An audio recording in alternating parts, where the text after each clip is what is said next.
оюун толгойн дадлуурхайн бүтээн байгуулалтын талаар Монгол Улсын засгийн газар за тэгээд оюун толгойн ашиглаж байгаа олон компаниуд байна.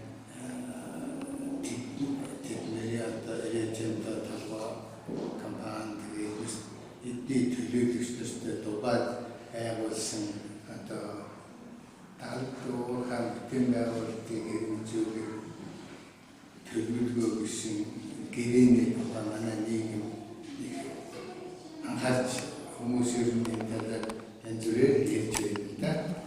Тэгээд би бол яг нийгэм судлаадаг хүнийг манай Монголын нийгмийн өнөөгийн чухал асуудлуудын нэг хэрэг байсаар ирсэн оюун толгойн асуудлын талаар яг санал бодлоо хэлье гэж бодсон. Гэхдээ энэ санал бодлого бол оюун толгойн талаар туслаад мэрэгчсэн хүн биш шүү гэдгийг хэлэх ёстой. Хоёрдугаар энэ зүгээр иргэн хүнийг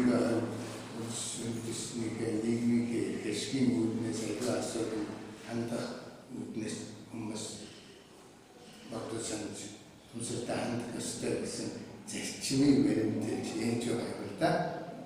Тэгэхээр ер нь олон жил дамжиж байгаа энэ оюун толгойн асуудал бол өнгөрсөндөө Монгол улсын их чухал асуудал боловч өнөөгийн Монгол улсад ер нь нэлээд ашиггүй байдлаар шийдэгдэж хэрэгжиж байгаа төсөл юм да. За оюун толгой төсөл бол энэ дэлхийн буурай хөгжилтэй улс орнуудад хэрэгжүүлдэг тэр үндэстэн дансан корпорац үндэстэн дансан том компаниудын зүгээс хэрэгжүүлж байгалийн байдлыг ашигладаг тэр арга технологиор хэрэгжиж байгаа тэр үүднээсээ тэр хүрээндээ их үлгэр жишээ төслүүдийн нэг л дээ. Тэр учраас Монголын иргэд бол бас бүрч нэг харанхуй иргэд биш учраас энэ гэрээ үүссэн